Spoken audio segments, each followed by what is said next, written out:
Water is asleep when it's in a pond. Water is drowsy when it's in a slow-moving river. But when water suddenly notices that the earth has gone away, it wakes up. And so a waterfall is water that has awakened. It's awakened to the reality that it's alive, and that it's flowing, and that it's moving through the air. And that awakening in the water seems to wake up something in us too.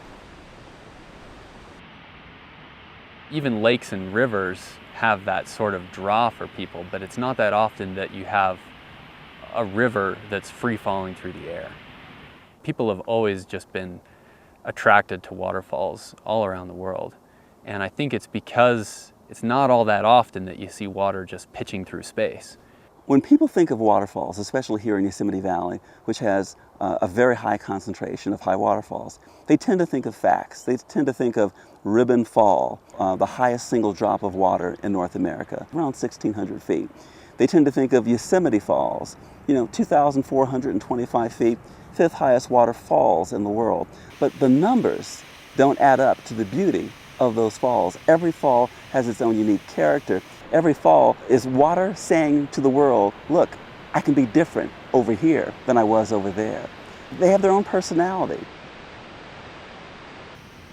There's a lot of different waterfalls in this area. It depends on the time of the year you come here.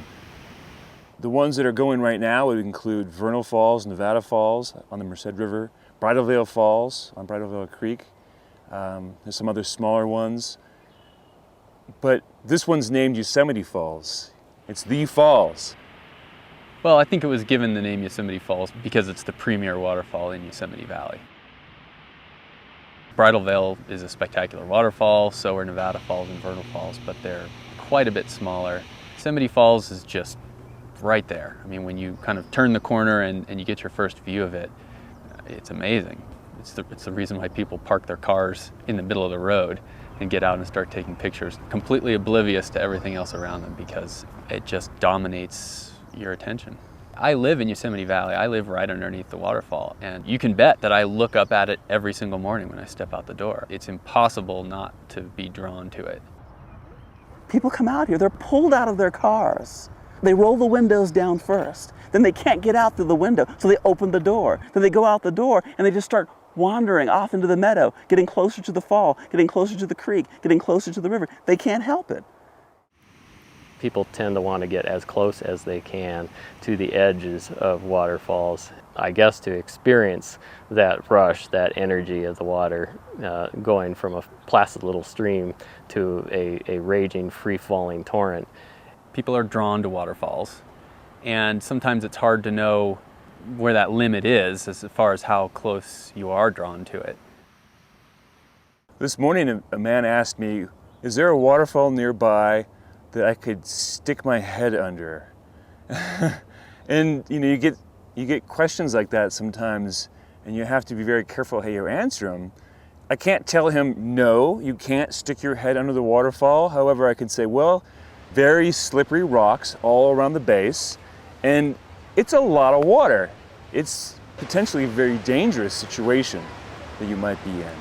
Fortunately, with waterfalls, I think you can get a lot of appreciation from them even from a distance. I mean, here we are, over a mile away, and this waterfall is still phenomenal. I remember talking to a visitor here. They asked me about Yosemite Falls, and they just said, excuse me, but Ranger, what's up there? I said, I beg your pardon? Well, I'm looking at that fall. Well, what's above the fall? And I said, well, above the fall, it's a creek. He said, a creek? I said, yeah, a creek. It's a creek that's kind of meandering, and then it reaches the edge of the valley, then it becomes a waterfall. If you could imagine being a drop of water in Yosemite Creek, what would you go through before you got to that? Well, first of all, you would be melted snow, maybe around the Mount Hoffman, Tuolumne Meadows area. There are a lot of small little lakes there. There's snow and ice that persists well into the summer in most years. And the melting snow and ice is basically what feeds Yosemite Creek. Yosemite Creek is, it's flowing pretty quickly, but it's not a big creek. It's not a lot of big waterfalls, really, and pretty average forested terrain that it's flowing through. And then it kind of turns the corner there and starts heading for Yosemite Valley. And what I always think is neat about Yosemite Creek is that as it's flowing along gently through that canyon, it has no idea what's ahead of it. You know, it has no idea what it's about to do, which is suddenly and very abruptly reach the rim of Yosemite Valley and pitch off into a waterfall that's nearly 2,500 feet long. When you look at Yosemite Falls, it's a journey. There's a beginning section, there's a middle section, and there's a conclusion. The beginning section is the most dramatic because that's where you're seeing it fall 1,400 feet from the rim down to that middle gorge. Once you're in that middle section, the part that I find very interesting is that it disappears.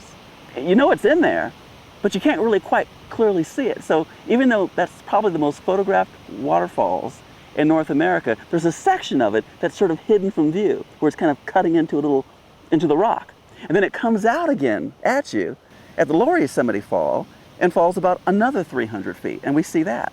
So we see that lower stretch of 300 feet, we see that upper stretch of 1,400 feet, but there's 600 feet of mystery in there. Over the course of the year, the waterfall changes a lot. In winter, because the flows are low and temperatures are cold, there's a lot of opportunity for water to freeze as it comes over the edge of the falls. And as water goes to its vapor state, as can happen as it gets atomized, as it falls, that typically supercools the water, and you get ice forming on the cliff, but also at the base of the cliff. And what will happen is when the sun comes up in the morning and strikes the cliff there at Yosemite Falls, it will start melting that ice, and then these big slabs of ice, I mean tens to hundreds of feet on a side, will come breaking off of the cliff and crashing down to the base of the falls, and they contribute to that big ice cone that's developed down there. But in the spring, it starts waking up. And how you can tell that it's waking up is that you hear it really before you see it. There's this increase in volume in the sound of the fall. And that also corresponds to springtime really arriving in full force in Yosemite Valley. So the meadows are green, the trees are leafed out, the dogwoods are flowering.